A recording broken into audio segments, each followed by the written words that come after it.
అసెంబ్లీలో ఇవాళ 3 బిల్లులను ప్రవేశపెట్టనుంది ప్రభుత్వం. మున్సిపల్, జీహెచ్ఎంసీ, పంచాయతీరాజ్ సవరణ బిల్లులకు ఆమోదం తెలపనుంది సభ. అయితే గత ప్రభుత్వం చేసిన అప్పులు, రైతు భరోసాపై స్వల్పకాలిక చర్చ జరగనుంది.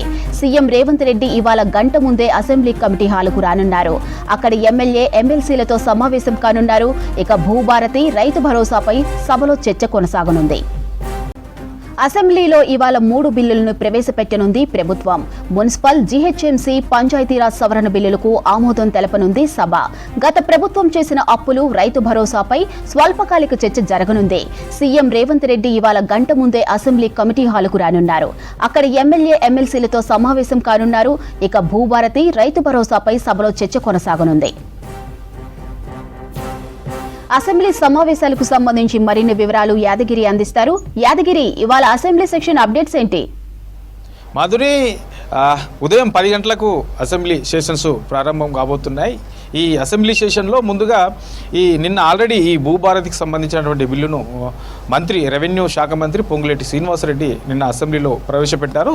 దాని మీద ఇవాళ క్వశ్చన్ అవర్ ఉంటుంది. నిన్న భూభారతి ప్రవేశపెట్టిన తర్వాత వివిధ పార్టీలకు సంబంధించినటువంటి ఎమ్మెల్యేలంతా కూడా దీని మీద ఉన్నటువంటి డౌట్స్ లేదంటే సజెషన్కి సంబంధించి ఎట్లా తీసుకొచ్చారేంటి. గతంలో మనం చూసాము, ఈ ధరణి పేరుతోని చాలామంది రైతులు కూడా ఇబ్బంది పడ్డ సిచ్యువేషన్ చూసాము. చిన్నపాటి సమస్యకు సంబంధించి కూడా కలెక్టర్ దగ్గరికి పోవాల్సిన పరిస్థితి ఉంటే ఆ కలెక్టర్ దగ్గరికి పోయినా ఆ సమస్యకు పరిష్కారం దొరకక కుప్పలు కొన్ని లక్షల దరఖాస్తులు ఆయా కలెక్టర్ ఆఫీసులలో పెండింగ్ ఉన్నటువంటి సిచ్యువేషన్ మనం చూసాం. దీనివల్ల చాలామంది రైతులు కూడా ఇబ్బంది పడ్డారు. దీన్ని దృష్టిలో పెట్టుకొని కొత్తగా ఈ 2024 ROR చట్టాన్ని కాంగ్రెస్ ప్రభుత్వం తీసుకొచ్చింది. నిన్న అసెంబ్లీలో ప్రవేశపెట్టారు. దానికి సంబంధించినటువంటి ఈ బిల్లు పైన ఇవాళ అసెంబ్లీలో చర్చించనున్నారు. ఇక వీటితో పాటు ఇవాళ ఈ 3 బిల్స్కు సంబంధించి మున్సిపల్ అమెండ్మెంట్ బిల్లు, తర్వాత జిహెచ్ఎంసీ అమెండ్మెంట్ బిల్లు, తర్వాత పంచాయతీరాజ్ సంబంధించినటువంటి అమెండ్మెంట్ బిల్లుకు సంబంధించి ఇవాళ అసెంబ్లీలో ఆమోదం తెలుపనున్నారు. ఈ ROR చట్టం చర్చించిన తర్వాత దాని మీద చర్చించిన తర్వాత ఈ మున్సిపల్ అమెండ్మెంట్ బిల్లుకు సంబంధించి ఇప్పటికే ఈ మున్సిపల్కి సంబంధించి అందులో కొన్ని గ్రామాలను విలీనం చేశారు.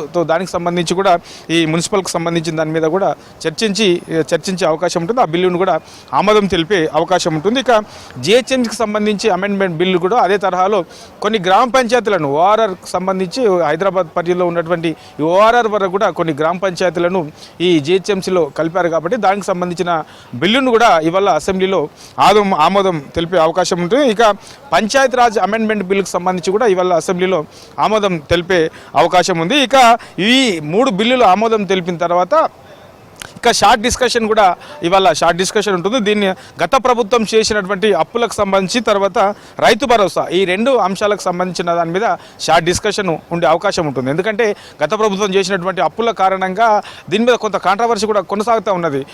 గతంలో ఉన్నటువంటి బీఆర్ఎస్ ప్రభుత్వం ఇప్పుడున్నటువంటి ప్రభుత్వం తప్పుడు లెక్కలు చెప్తుందా అనే దాని మీద కూడా కొంత అసెంబ్లీలో చర్చించారు. తర్వాత దీని మీద స్పీకర్కు కూడా వాళ్ళు ఒక కంప్లైంట్ కూడా చేశారు. కాబట్టి దీన్ని దృష్టిలో పెట్టుకొని ఇవాళ వాస్తవానికి గత ప్రభుత్వ హాయంలో ఎన్ని అప్పులు చేశారు ఏంటి, దానికి సంబంధించి ఇప్పుడున్నటువంటి ప్రభుత్వం ఈ నెలల వారీగా చేసిన అప్పులకు ఎంత కడుతుంది, ఏంటి అనే దాని మీద పూర్తి స్థాయిలో ఈరోజు చర్చించే అవకాశం ఉంటుంది. దీంతోపాటు రైతు భరోసాకు సంబంధించి ఇప్పటికే దీని మీద పెద్ద ఎత్తున డిమాండ్ కూడా ఉంది. కాబట్టి రైతు భరోసాకు సంబంధించి రైతులు చాలామంది కూడా ఎదురు చూస్తున్నారు. అయితే గతంలో రైతు బంధు పేరుతోని అవసరం లేని వాళ్ళకు కూడా ఈ రైతు బంధు ఇచ్చారు. అనవసరంగా చాలామంది కూడా ఇచ్చారనే ఆరోపణలు ఉన్నాయి. తర్వాత రాళ్ళు, రప్పలు, చెట్లు, గుట్టలు, రియల్ ఎస్టేట్ వెంచర్లకు ఇచ్చారని చెప్పేసి ఈ ప్రభుత్వం తేల్చింది. కాబట్టి వాటన్నిటిని దృష్టిలో పెట్టుకొని రైతు భరోసా అనేది ఎంతమంది రైతులు, వాస్తవానికి నిజంగా సాగు చేసే రైతులు ఎంతమంది ఉన్నారు, ఎట్లా ఇవ్వబోతుంది ఈ కాంగ్రెస్ ప్రభుత్వం. ఇక కౌలు రైతులకు కూడా ఇస్తామన్నారు. కాబట్టి దానికి సంబంధించినటువంటి అంశాల మీద కూడా ఇవాళ ఈ రైతు భరోసా సంబంధించి చర్చించే అవకాశం ఉంటుంది. స్వల్పకాలిక చర్చలో ఈ 2 అంశాలు ఉన్నాయి.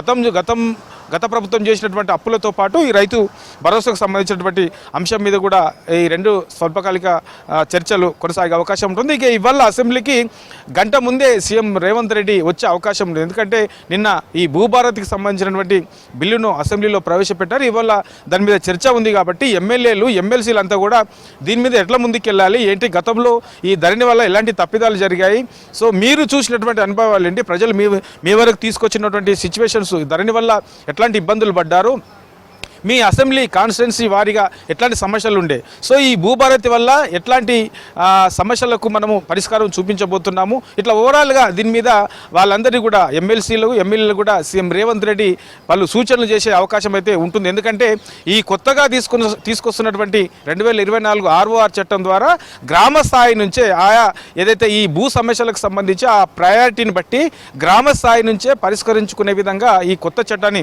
తీసుకొచ్చారు. కాబట్టి దానికి సంబంధించి ఎట్లా ఉండే అవకాశం ఉంటుంది, దీనివల్ల రైతులకు ఎట్లాంటి సౌలభ్యం కలిగే అవకాశం ఉంటుంది అనేది పూర్తి స్థాయిలో అవగాహన కల్పించే అవకాశం అయితే ఉంటుంది. ఓవరాల్గా ఇట్లా 3 బిల్లులు ఆమోదం, తర్వాత 2 అంశాల మీద రైతు భరోసా, తర్వాత గత ప్రభుత్వం చేసినటువంటి అప్పులకు సంబంధించిన దాని మీద స్వల్పకాలిక చర్చ, వీటితో పాటు భూభారతికి సంబంధించిన దాని మీద చర్చించే అవకాశం అయితే ఈ ఉదయం నుంచి సాయంత్రం వరకు జరిగే అసెంబ్లీ సెషన్లో ఈ అంశాలు ఉండే అవకాశం ఉంటుంది.